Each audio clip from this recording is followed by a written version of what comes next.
السلام علیکم ناظرین، سلطنت عثمانیہ کے قسط نمبر 167 کے لاسٹ پارٹ میں خوش آمدید۔ ایپیسوڈ کے شروعات میں اورحان شادی کی تقریب سے ہولوفیرا کو لے کر بھاگ پڑتا ہے۔ شادی کا پورا میلہ میدان جنگ بن جاتا ہے۔ یوسف سپاہیوں کے ساتھ بازنطینیوں پہ ٹوٹ پڑتا ہے، جبکہ سردار کا راستے ایک طرف سے کھسک جاتا ہے۔ البید دوسرے سپاہیوں کے ساتھ دھواں تقریب میں پھینک رہا ہوتا ہے اور دھوئیں کا فائدہ اٹھاتے ہوئے ساتھ وہ سب پیچھے ہٹ رہے ہوتے ہیں۔ آخرکار وہ سب وہاں سے بھاگ جانے میں کامیاب ہو جاتے ہیں۔ یہ دیکھ کر لوکاس چلاتے ہوئے کہتا ہے، فوجیوں ان کے پیچھے جاؤ۔ پھر اورحان کو دیکھتے ہوئے کہتا ہے، اورحان تم یہاں سے زندہ کبھی نہیں نکلو گے۔ اورحان ہولوفیرا کو لے کر گھوڑے پر بیٹھتا ہی ہے کہ لوکاس کو چھوڑا ہوا تیر اس کے کندھے میں جا لگتا ہے۔ ویسے جتنے بھی لوگ دیکھ رہے ہیں ان کے سامنے میں ایک اپنا پوائنٹ رکھنا چاہتا ہوں، وہ یہ ہے کہ ایک تاریخی سیریز میں اس طرح کے مناظر کو دکھانا سراسر غلط ہے، کیونکہ جس کریکٹر پہ یہ سیریز بنائی گئی ہے یعنی کہ شہزادے اورحان کو اگر ہم لے لیں تو تاریخ میں کبھی بھی ایسا نہیں ہوا ہوگا کہ ایک غیر محرم کے ساتھ وہ اس طرح گھوڑے پر بیٹھ کے فرار ہوئے ہوں۔ ان کے بھاگ جانے پر لوکاس چلاتے ہوئے کہتا ہے، احمقوں نے پکڑو۔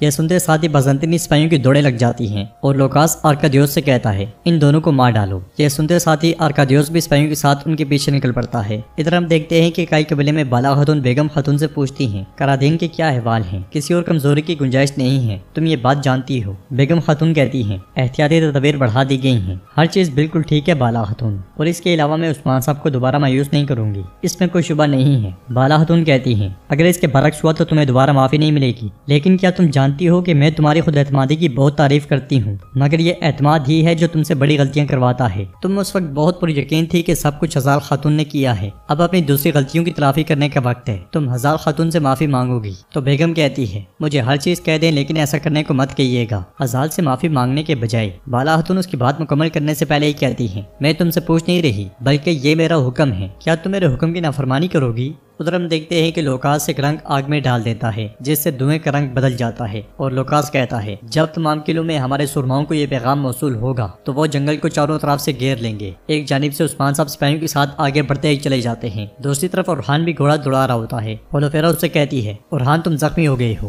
رک جاؤ اورحان رک جاؤ۔ یہ سنتے ساتھ ہی اورحان گھوڑے کو روک کے اتر جاتا ہے۔ ہولوفیرا اس کا تیر توڑ دیتی ہے اور کہتی ہے، اورحان ہمیں زخم کو داغنا ہوگا۔ جواب میں اورحان کہتا ہے، یہ اہم نہیں ہے ہولوفیرا، اہم بات یہ ہے کہ میں نے تمہیں وہاں سے نکال لیا، اب کوئی بھی زخم مجھے تکلیف نہیں دے سکتا۔ ہولوفیرا کہتی ہے، اگر تم نہ آتے تو میں اس ظالم آرکادیوس کو مار دیتی یا پھر اپنے آپ کو۔ اس پر اورحان کہتا ہے، لیکن میں آ گیا۔ اگلی لمحے اورحان کے سپاہی وہاں پہنچتے ہیں۔ اورحان سپاہیوں سے کہتا ہے، ہم جنگل سے نکل کر قبیلے جائیں گے اور اس کے بعد دھوم دھام سے اپنی شادی کریں گے۔ اسی لمحے سروجا کو مختلف رنگوں کا دھواں اٹھتا ہوا دکھائی دیتا ہے تو وہ کہتا ہے، گوگ پہاڑ کی جانب سرخی مائل دھواں ہے۔ دھوئیں کو دیکھ کر اورحان کہتا ہے، لوکاس یہ آس پاس کے قلعوں کو اشارہ دے رہا ہے۔ تو یوسف کہتا ہے، پھر وہ پورے جنگل کو گھیر لیں گے، ہم یہاں پھنس جائیں گے۔ مگر اورحان کہتا ہے، ہم بیٹھ جائیں گے یوسف، ہم کوئی راستہ تلاش کر کے یہاں سے نکل جائیں گے یا خود ہی اپنا راستہ بنائیں گے۔ اس کے ساتھ ہی وہ سب آگے بڑھ جاتے ہیں، جبکہ جنگل میں بازنطینی ہر طرف انہیں ڈھونڈ رہے ہوتے ہیں۔ دوسری طرف سردار کا راستہ آگے بڑھ رہا ہوتا ہے کہ اسی لمحے ایک سپاہی آ کر کہتا ہے، عثمان صاحب شمال کی طرف سے آ رہے ہیں۔ یہ سنتے ساتھ ہی سانجار گھوڑے سے اتر کر کراسے کے پاس جاتا ہے اور اس سے کہتا ہے، حضور عثمان صاحب شمال کی طرف سے آ رہے ہیں۔ جواباً کراسے کہتا ہے، تو اس کا مطلب ہے کہ وہ اپنے شہزادے کو بچانے آ رہا ہے، آنے دو اسے آنے دو۔ کئی قبیلے میں بیگم اور ہزال بالا خاتون کے ساتھ موجود ہوتی ہیں۔ بالا خاتون ان سے کہتی ہیں، ہمارے درمیان اختلاف رائے ہمارے امن کو گہرے سائے کی مانند ختم کر سکتی ہے۔ بیگم خاتون بھی ایسا ہی سوچتی ہیں تو بیگم ہزال سے کہتی ہے، ہاں بالکل، سب سے پہلے میں چاہتی ہوں کہ آپ یہ جان لیں کہ مجھے خوشی ہے کہ آپ بے قصور ہیں اور آپ نے ایسی کسی گناہونی حرکت کی کوشش نہیں کی۔ تو ہزال طنز کرتے ہوئے کہتی ہے، ہاں یہ ظاہر ہے کہ خوشی سے آپ ناچ رہی ہیں۔ بیگم خاتون مزید کہتی ہیں، میں نے بے حسی کا مظاہرہ کیا اور آپ پر الزام لگا دیا،